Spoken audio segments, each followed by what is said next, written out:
In the criminal underworld, there's one rule everyone knows. Never stop the black Maybach. The man inside has killed for less than eye contact. But tonight, a homeless woman just stepped in front of his car. His guards are ready to paint the street. The butcher himself steps out to watch her die. Then he sees her face, and suddenly, the most dangerous man in New York is the one who's terrified. What could make a man who burns city blocks for fun go pale, the sight of a starving woman in rags? They call him the Butcher, Don Kim, the kind of man who turned someone's entire family tree into a memory because they mispronounced his name. Right now, 3 of his men have M4s trained on what looks like a homeless woman. She's skeletal, soaked, standing in a gutter in the Meatpacking District like she's daring them to shoot. Any sane person would be on their knees begging. She's standing like a soldier at attention. The Butcher exits the Maybach, not to stop the execution, but to enjoy it up close.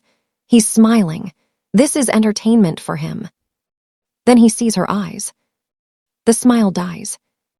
The color drains from his face. And New York's most feared crime lord does something he hasn't done in 20 years. He freezes. Because the woman in that gutter isn't homeless. She's not crazy. She's not even American. She's the reason the Butcher survived Kabul in 2004.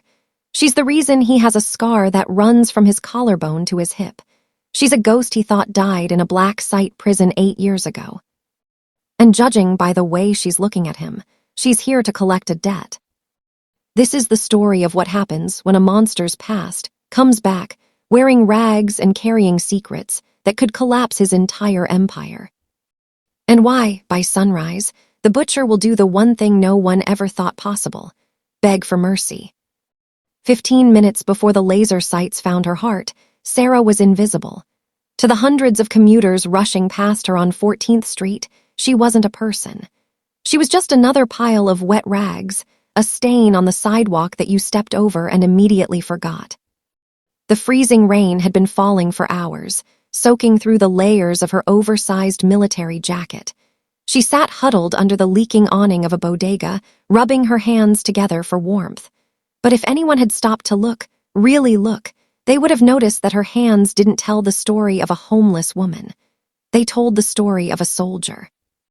Knitting across her knuckles were the jagged, white lines of shrapnel scars. They weren't from a street brawl or a broken bottle. They were the kind of marks left by a claymore mine. And she wasn't just watching the cars go by.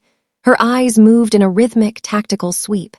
Sector left, sector right, checking exits, checking threats. Old habits don't die, they just go dormant. "Hey, I told you to move." The shout came from the bodega owner, a heavy-set man in a grease-stained apron. He kicked at her cardboard mat, sending her meager cup of change skittering across the wet pavement. "You're scaring away the customers, you filth. Get lost." Sarah didn't flinch. She didn't look up with anger. In a split second, she calculated 3 different ways to incapacitate him: a strike to the throat, a shatter to the knee, a pressure point behind the ear. But she did nothing. She simply lowered her head, gathered her wet cardboard, and muttered a quiet apology. She was a loaded weapon with the safety firmly on, hiding in plain sight. She was just about to fade into the alleyway when she froze. She felt it before she heard it, a low-frequency vibration rattling the water in the puddles. It wasn't a truck. It was the deep, mechanical growl of a twin-turbo V12 engine. The convoy was coming. Inside the lead vehicle, the world was dead silent. The 2-inch thick armored glass of the customized Maybach 62 blocked out the storm, leaving only the scent of Tuscan leather and the quiet hum of filtered air. Don Kim sat in the back, a crystal glass of scotch resting on his knee, completely still. He held a phone to his ear, his expression as blank as a marble statue.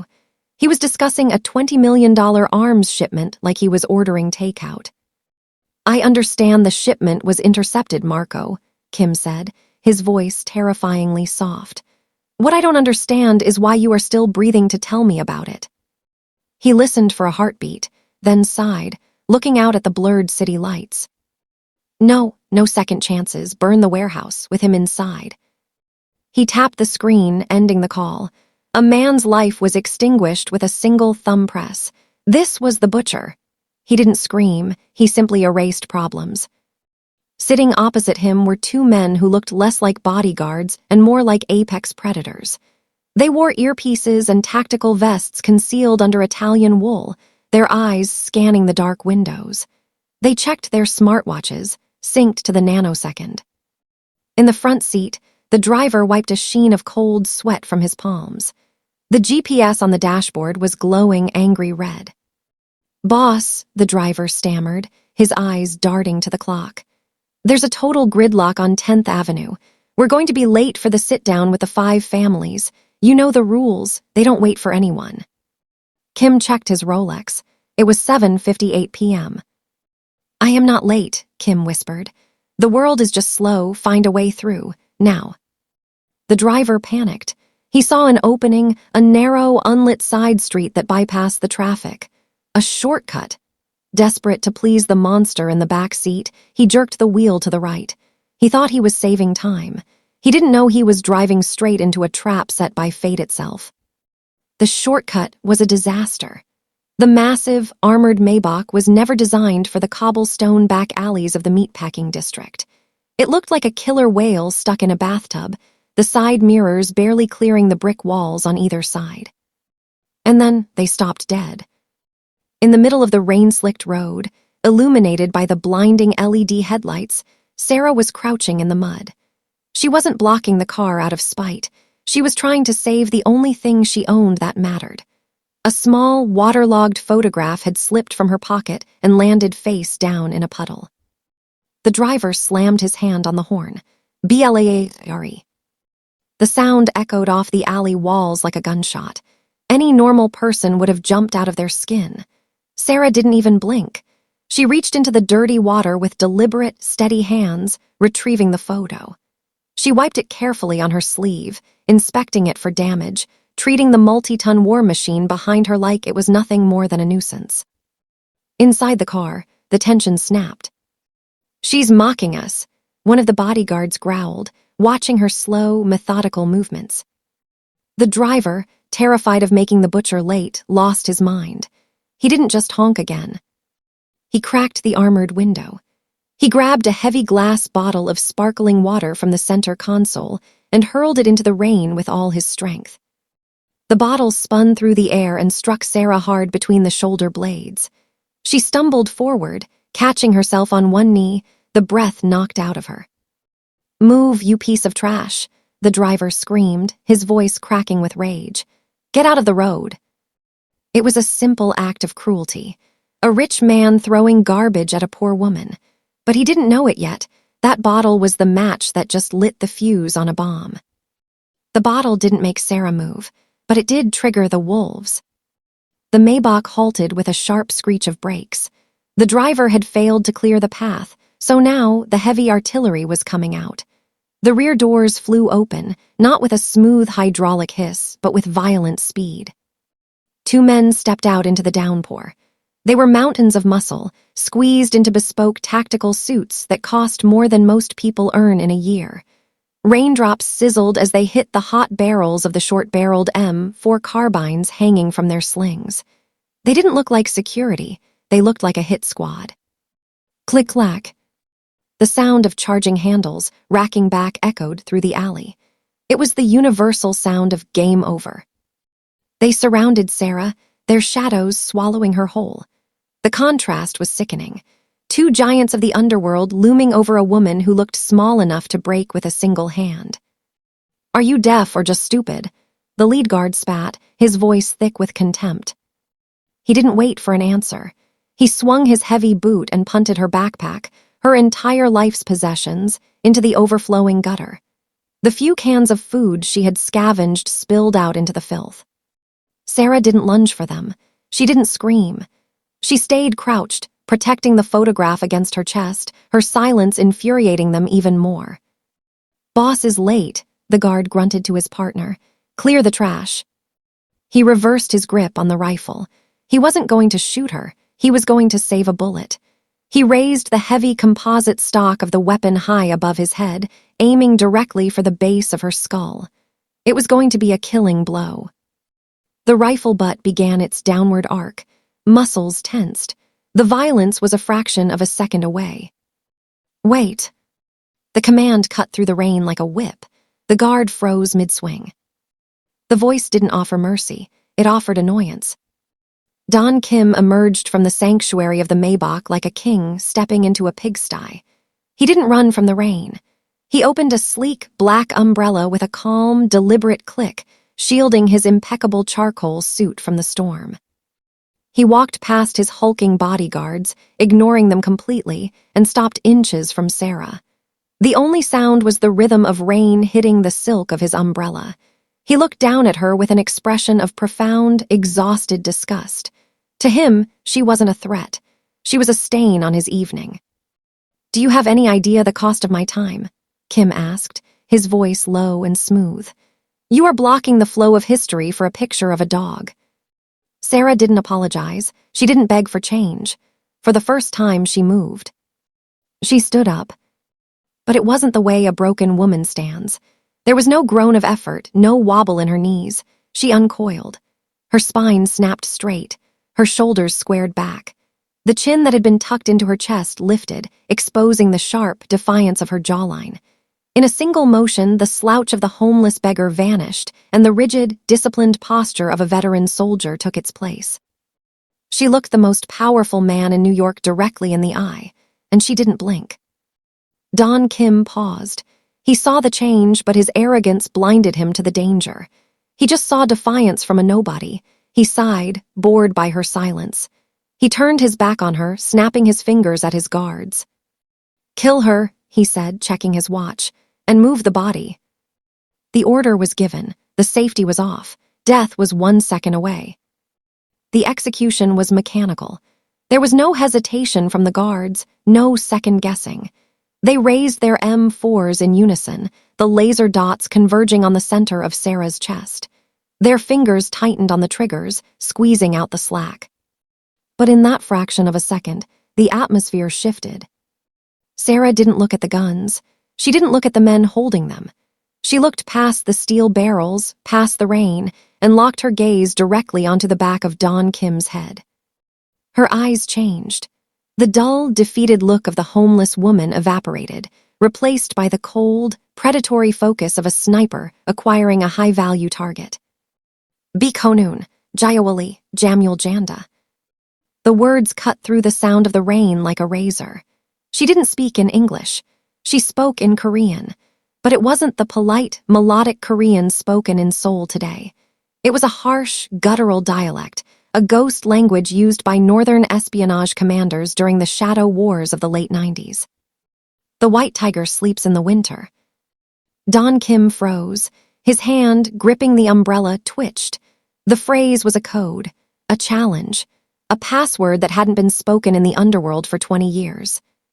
He turned slowly, his eyes narrowing as he studied the woman in the rags. For a second, doubt flickered in his mind. But then he looked at her dirty boots, her matted hair, the sheer impossibility of it. No, asterisk, he thought. She's just a crazy street hag who heard a phrase once and is parroting it back. He shook his head, erasing the doubt. He looked at his men, his patience gone. "I said, fire." The command hung in the air. The guards' fingers tightened. The hammers inside the rifles began to drop. But the bullets never left the chambers. With a speed that defied her age, Sarah's right hand shot up. It wasn't a defensive posture. It wasn't a plea. It was a rigid, geometric shape. Her thumb was tucked tight against her palm. Her middle and ring fingers were fused together, while her index and pinky fingers stood like iron pillars. To the bodyguards, it was nonsense. But inside Don Kim's mind, that hand signal hit with the force of a nuclear bomb. It was the Black Lotus. 30 years ago, deep in the frozen mountains of the border, that signal meant one thing: absolute authority. It was the highest-ranking ceasefire command of the Shadow Unit, a kill order cancellation known only to the instructors who built the monsters of the underworld. To see that signal was to see the face of God. The bodyguards didn't know the history. They didn't care about the Lotus. They only knew the order they had just been given. Their eyes were dead. Their muscles were committed. They were milliseconds away from blowing Sarah into the wet pavement. Don Kim's heart stopped. He realized with sickening clarity that his dogs were about to kill his master. "Stop." The scream tore out of his throat, raw and unhinged, shattering his composure completely. He lunged forward, not as a Don, but as a terrified recruit. "Hold fire," I said, "hold fire." Don Kim didn't just use his voice, he used his body. In a move of pure desperation, he threw himself in front of the line of fire, shoving the barrel of the lead guard's rifle toward the ground. 2 rounds discharged into the wet asphalt, sending sparks flying inches from Sarah's boots. The smell of cordite filled the heavy air. Kim stood there, chest heaving, rain soaking his silk shirt, his eyes wide and trembling. For a moment, the neon lights of New York faded away. He wasn't on a city street anymore. He was back in the jungle. 1995, the DMZ. He saw himself, young, terrified, and bleeding out from a shrapnel wound. He was waiting to die. And then she had appeared, not a homeless woman but a phantom in tactical gear. The ghost of the DMZ. She had dragged him 3 miles through enemy territory. She was the one who stitched him up. She was the one who taught him that hand signal, the symbol of the Black Lotus. Absolute silence, absolute obedience. Kim blinked, the memory shattering as he looked back at the woman in the gutter. He looked past the dirt, past the matted gray hair, and focused on the jagged white scar running down the side of her neck. It was undeniable. The woman wasn't a beggar, she was his instructor. The woman who had taught the butcher how to hold a knife. The silence was broken by the confused grunt of the lead bodyguard, who was still holding his smoking rifle. "Boss, what are you doing? Move out of the way, she's just a bum." The disrespect snapped Kim back to reality. He spun around, his face twisted in a snarl of protective rage, and delivered a backhanded slap across the guard's face that echoed louder than the gunshots. "You do not speak," Kim roared, his voice shaking. "You do not look at her. You are not worthy to breathe the same air." The echo of the slap faded, leaving a silence that was heavier than the storm. The bodyguards stood frozen, cheeks stinging in sympathy, their minds unable to process what they were seeing. Their boss, the man who dissolved enemies in acid baths, was trembling, but it wasn't fear of them. Don Kim turned back to face the woman in the gutter. He looked at the black umbrella in his hand, the shield that kept him above the filth of the streets. Then he opened his fingers.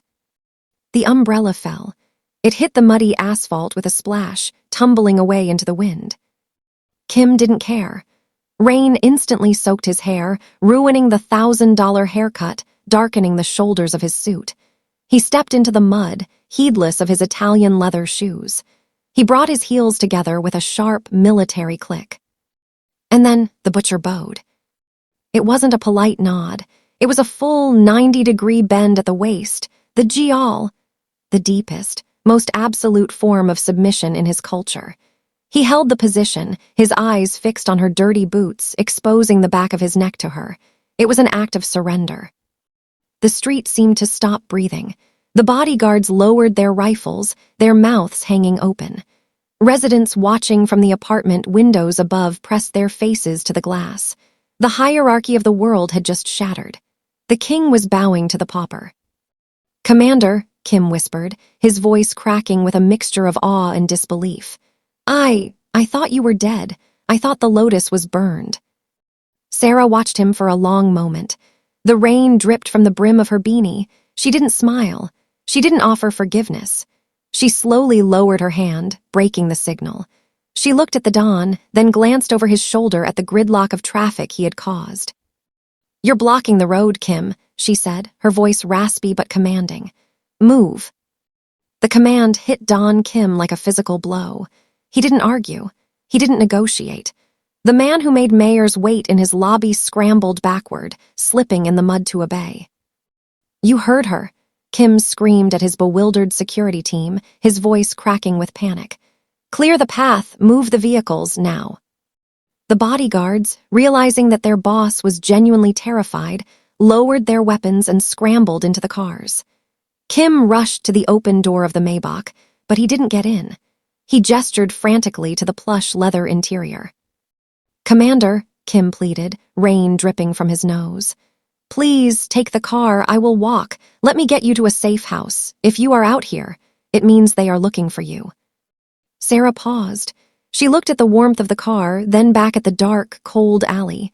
She shook her head. She bent down and picked up the expensive black umbrella Kim had dropped in the mud. She dusted it off, inspecting the silver lion's head handle. I don't need a ride, Kim, she said, opening the umbrella with a snap. I need you to forget you saw me. She turned and walked away, her combat boots splashing through the puddles, the stolen umbrella twirling casually over her shoulder. Kim watched her go, shivering violently. He climbed into the back of the Maybach, slamming the door shut. He grabbed his phone, his wet fingers fumbling over the screen. Boss, the driver asked, looking in the rearview mirror, do we head to the meeting?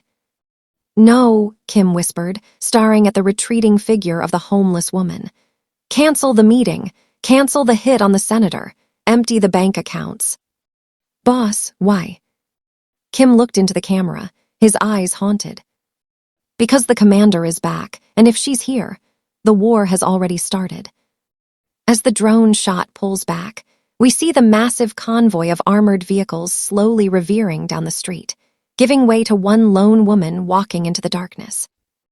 Who is Sarah running from, and what war did she start? Like and subscribe for part 2.